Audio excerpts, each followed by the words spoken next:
Hey folks, good morning and happy Monday to you. I hope and pray you're doing well this morning.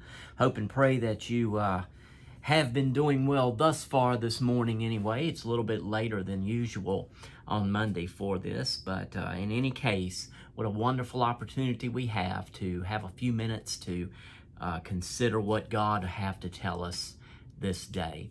I want to tell you that what a wonderful day of worship we had yesterday. A number of folks were out of town, so in a small congregation, you really feel it when folks are not there. But in any case, we are thankful that you were there to worship yesterday. And for those of you may watch this later, you were traveling. I hope and pray that you have safe travels, and hope and pray that you're back with us real soon so we can worship together. But in any case, what a wonderful day we had. And let me remind you, every single day, Monday through Friday, I'm going to be plugging our service on Sunday because I want you to come and be with us as we gather on Sunday. This coming Sunday is Father's Day, but we're also celebrating Friends and Family Sunday here at Oak Level. So at 10 a.m., there'll be no Sunday school that morning. At 10 a.m., we'll kick things off with special music from Kelly Ratcliffe.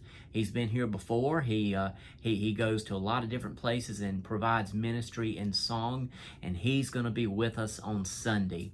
So starting at 10 o'clock, singing, then we'll get into our worship at 11, and then we'll have our friends and family lunch. Hot dogs and hamburgers, just summer foods, and we're just going to have a wonderful time of fellowship following our worship on Sunday. So I want to make sure you mark it down and you come and be with us and enjoy that as well. Being Father's Day, the gentleman will have a special gift, and we'll just have a wonderful, wonderful time. So mark that down. Be sure to come and be with us as we gather to worship this coming Sunday. Let me read to you, and I'm going to read this on Wednesday during our prayer and Bible study time. Let me remind you to come and be a part of that. We're still working on the doctrine of God, working our way through the doctrine of God. And here is one of the verses that we're going to look at, or two of the verses rather, we're going to look at as we look at the doctrine of God come Wednesday. It's in Romans chapter 1, and we've used Romans chapter 1 a whole lot in our Bible studies anyway. Verses 19 and 20.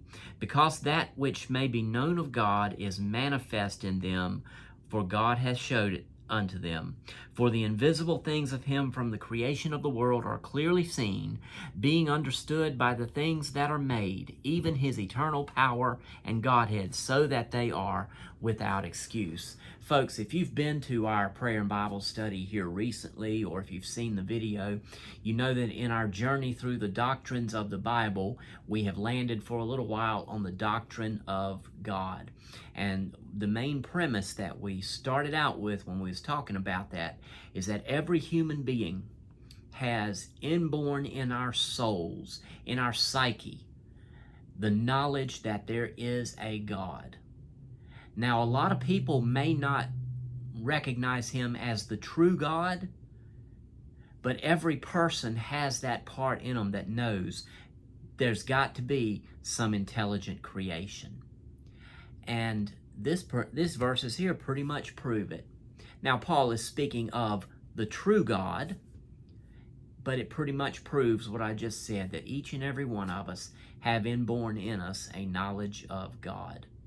And my prayer is that those that have a knowledge of God but not the true God will come to know the true God.